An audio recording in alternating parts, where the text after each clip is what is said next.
Hi, I'm Tim of the 1916 Company, announcing our all-new 1916 Company app. Check out our all-new community features, including wrist time, where you can log the watch you wear, how often you wear your watches, and see a graphical representation of how you use your collection. But wait, there's more, because this wrist time feature allows you to post in real time to our live feed of user wrist shots. Our community functions also include professionally moderated discussions, all sorts of views, debate, insights into what people want to say about the watches of our times, and all your favorite features are coming back, including media, editorial from Jack Forster, video from yours truly. You can continue to build your online collection and your wish list, plus all the commercial features are back. Buy, trade, and sell through the app, browse our global inventory of pre-owned and new watches. A wrist shot could begin the process of a trade or a purchase. Find the 1916 Company app on the Apple App Store and Google.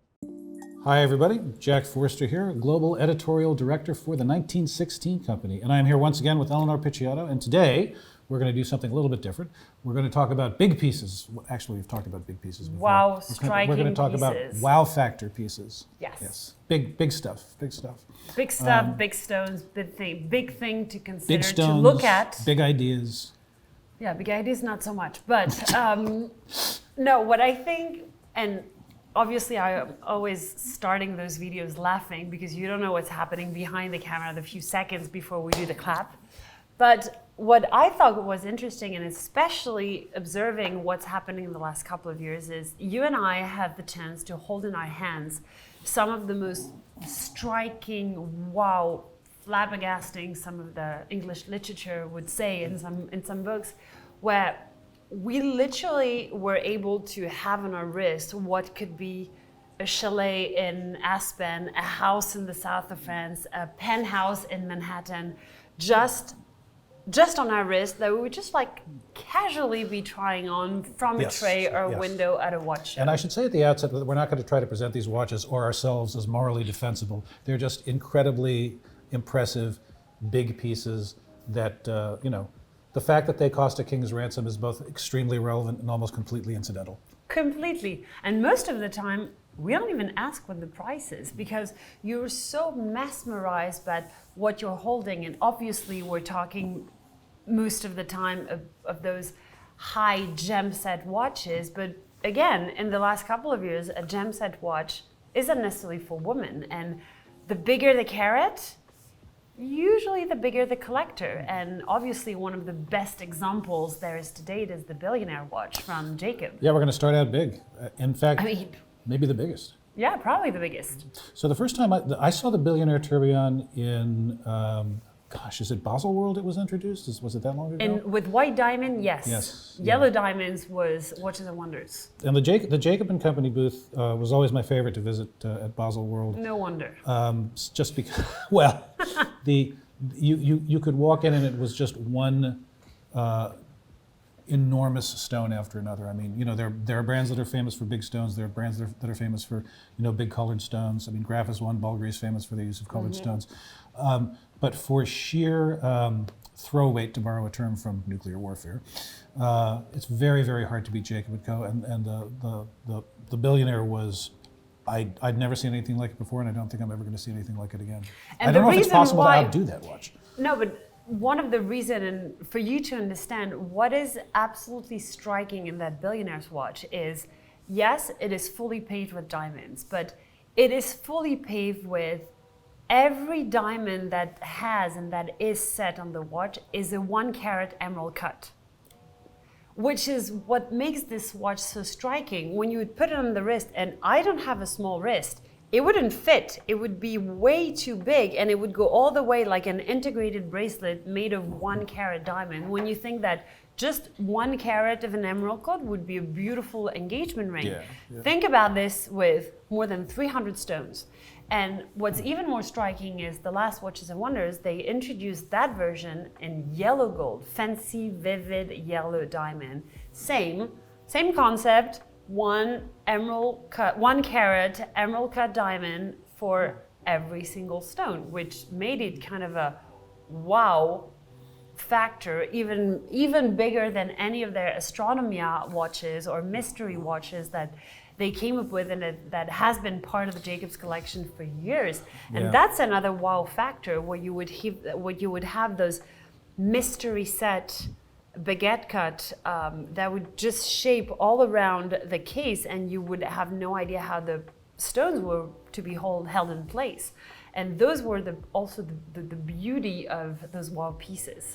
Yeah, I mean, the one of the very first people that I ever interviewed in the business was Jacob, and I went there to talk about a watch, but we ended up talking about stones, of course, and he kept showing me bigger and bigger stones until finally, I was holding, I think it was a 16-carat pink diamond in the palm of my hand, and wondering how far out the door I could get with it, which is, not particularly far. But for sheer opulence, I think Jacob & Co. is extremely, extremely difficult to, and I find them very difficult to write about sometimes because, I mean, what do you say, in the face of a watch like the Billionaire?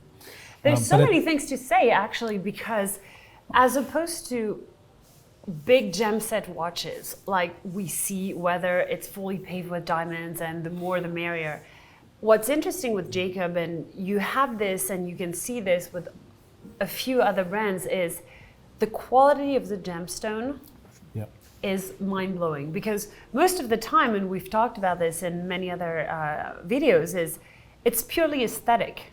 So you rarely put a DIF diamond into a watch. Jacob has no problem in using that type of quality. Also, the reason is because he's using much bigger gemstones in terms of carat size. Yes. So the importance of the quality, of the clarity, of the color is, if not the most important factor in order to make the piece the wow factor. Now, the second thing you can talk about, aside from the mechanical standpoint of how everything they develop in terms of complication on a pure watch criticism is mind-blowing, but the way they cut each stone, the way they set, the way all the pavage and the gem setting is probably at the same level than high jewelry pieces. And I know we've used the term high jewelry. I mean, the term high jewelry is used far too often that it should, just because it's not because you have a 15-carat DIF solitaire that makes it a high jewelry piece. It's the level of craftsmanship and how the piece is actually done, following the exact rules of what a gem setter has been qualified with specific degrees in order to achieve the master that he or she is in that sense. And that's how you qualify a piece, a high jewelry piece or not. Back to the Jacob subject, it's everything that you would look at when it comes to a piece of jewelry, then you simply apply it to a piece of watchmaking and you add on top of it the mechanical side of it. Yeah. So Jacob, you're right, is one of the, if not the brand to look at. Another one for me would be Moser, H. Moser. Which is not a brand that you usually think of when you think of high jewelry watches. No, but they've been working with a company in Geneva which is called Art Setting. It's no secret. And it's a family-owned business that through generation have been mastering the art of gem setting, very much so like Piaget, which has now been acquired by Piguet. And Art Setting, they're able to cut, carve, and work on a gradient of emerald and diamonds, a gradient of sapphires, of rubies, rainbows, to a level that is just to die for. And when you look at some of the H. Moser pieces, whether it's a Streamliner with the baguette, hand-cut, a rainbow bezel, or if you look at some of the Endeavors that are fully paved, those are not watches made for women. They are made for men. And when you hold them, when you look at them, everything's beautiful. From the heart beating, which is the movement when it's an open tourbillon, open case tourbillon, to all the work around it, you just want to look at it as a pure object of magic, not even a watch. I mean, I was going to, start small and kind of work up to the Billionaire, but since we've started big, let's keep going. Let's definitely keep going. What else is on your little list? On my list, I have to speak about the baguette diamond flying T from MB&F, which is another astounding piece again with the mystery set. They also have a snow set, but we've already covered those notions in our first video together when we were talking about gem setting. And it's interesting how they really put themselves into the highest possible difficulty of what it is to set a piece with either the mystery set or the snow set. Because it adds another complexity to what's already complex in creating the watch. And this one, I have to say, is just wow. The same way with, but I'll let you comment on the MB&F, but I have another one that I want to talk about. Well, I mean, speaking of MB&F, this is going back a while, but they did a collaboration with Vacheron. Yeah, on one of the first horological machines with the owl. Yes. Yeah. And that was something for me that was very, very unexpected from MB&F, because I met Max when he came to New York to show folks HM2, and I probably did you the presentation. I was working there when we did the HM2. I remember, and I thought it was a remarkable watch. I feel like I kind of got what he was trying to do, and I thought he was doing it really well. But the Vacheron collab was completely unexpected.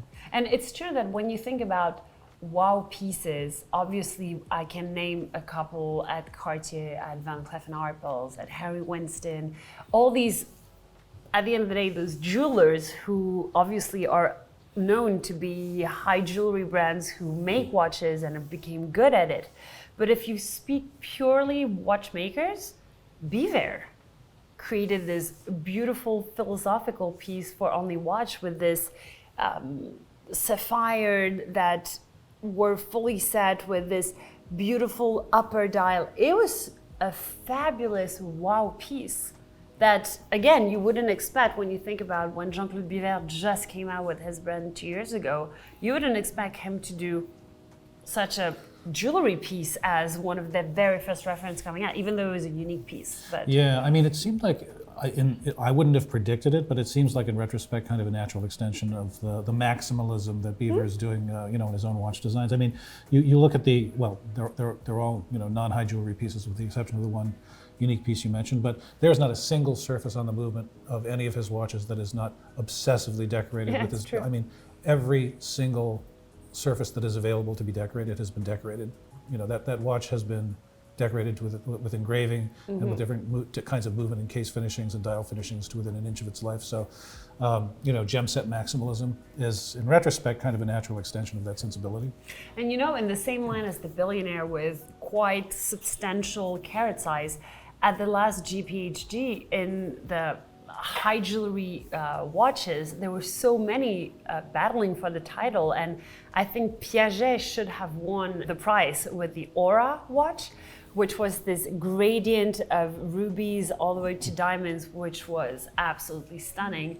Chopard with the titanium kind of shell open, just in terms of artwork between the mix of use of colored gemstones, diamond, titanium, but also the fact that it was a cuff and a secret watch at the same time. Yes. It's just another wow piece.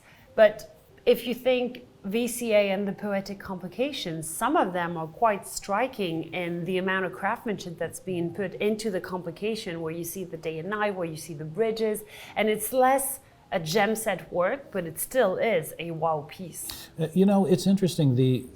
I think it's true for all watches that they benefit from being seen in person, some much more than others. But of course, it's really, really difficult to overstate the impact that some of these pieces have when you actually see them in person.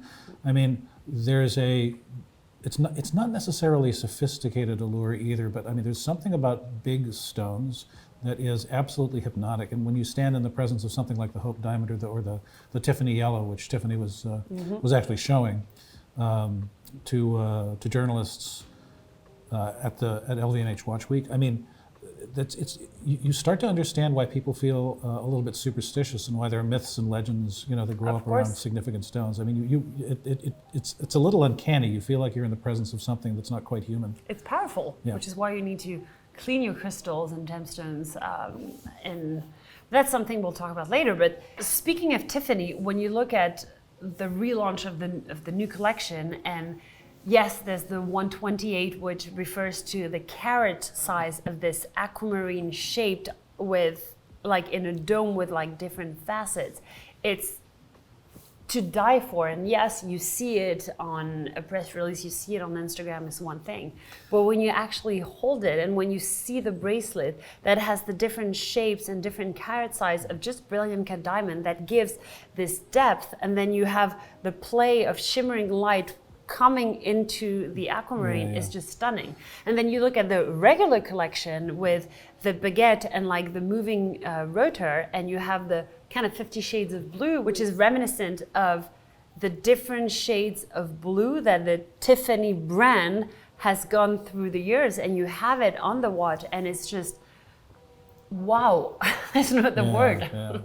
I don't know whether I would. I mean, there are certainly versions of the Jacob and Company Astronomia that I think qualify as high jewelry pieces. But I mean, it's certainly a wow piece if ever there was one, in any of its versions.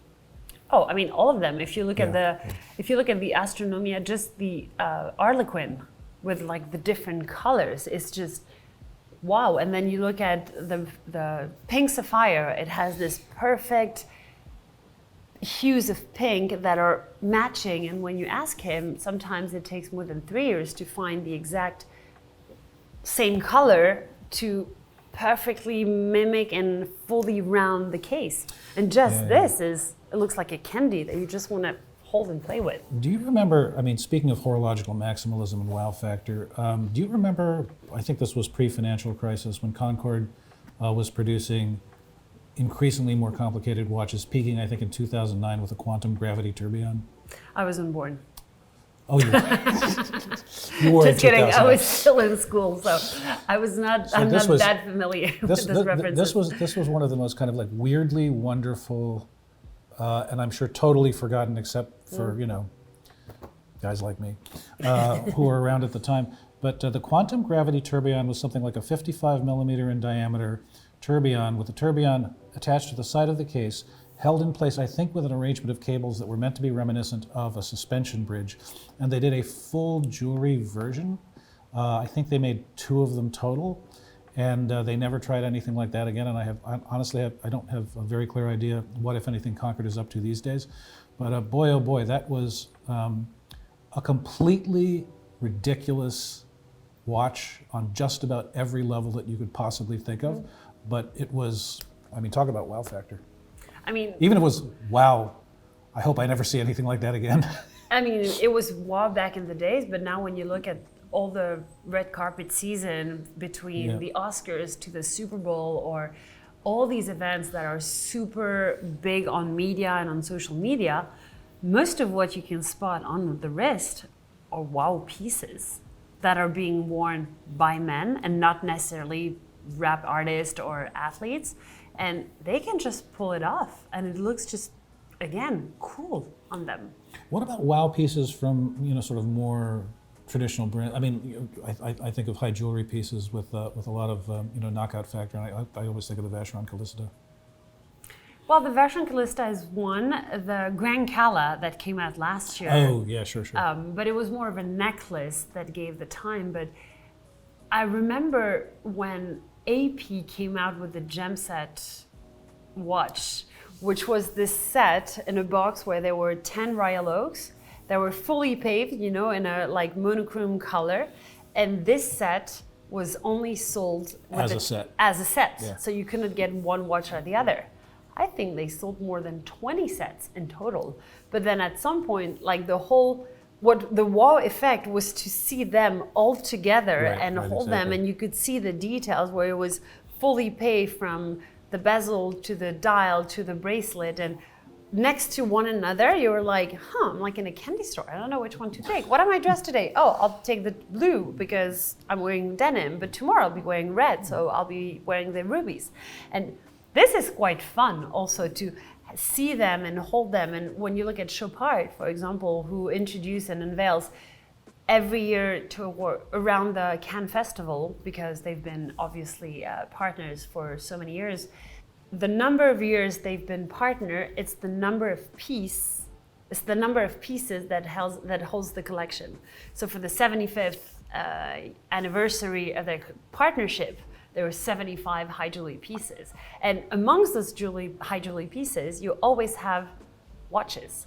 And those watches could be obviously jewelry pieces where they're adorned with tons and carat stones, but there's also very rare and exquisite gemstones. You'd see Paris tourmalines, you'd see emerald, you see mandarin garnet, but also you can see rainbows of gemstones in LUCs or actual tourbillon and complicated pieces, which are wow and perfect again for red carpet season.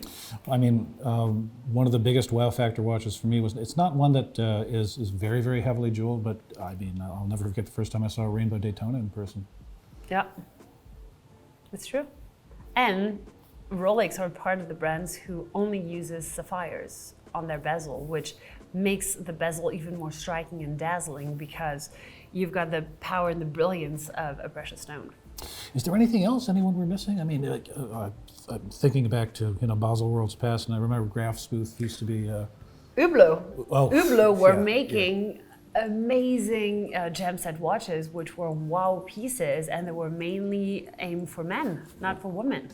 But there's so many, and of course would be, I mean, if the audience agrees and if you're requesting for more, I think we can definitely delve into a second chapter of wow watches that we have seen recently and spotted and tried on, actually. Yeah, I mean, Hublot is a company that's actually, they've done a number of watches that are essentially made of precious gems, albeit synthetic ones. There's that word again. The Saxon tourbillon, for instance, in green that they just showed recently, that's a solid synthetic sapphire case. It is a watch that is it takes your breath away when you see it in person, and it's almost impossible to photograph in a way that conveys the visual impact of the watch when you see it. It often is the case, Yeah. unfortunately. Yeah. Well, it was, as ever, very great to share a lot of those blast from the past pieces that we've had on our wrists. And I mean, iced out watches, man, this is just the tip of the iceberg. There's plenty more that we could do. And if there's anything in particular you'd like to see us delve into a little bit more on this particular subject, let us know. And we'll see you next time. Absolutely.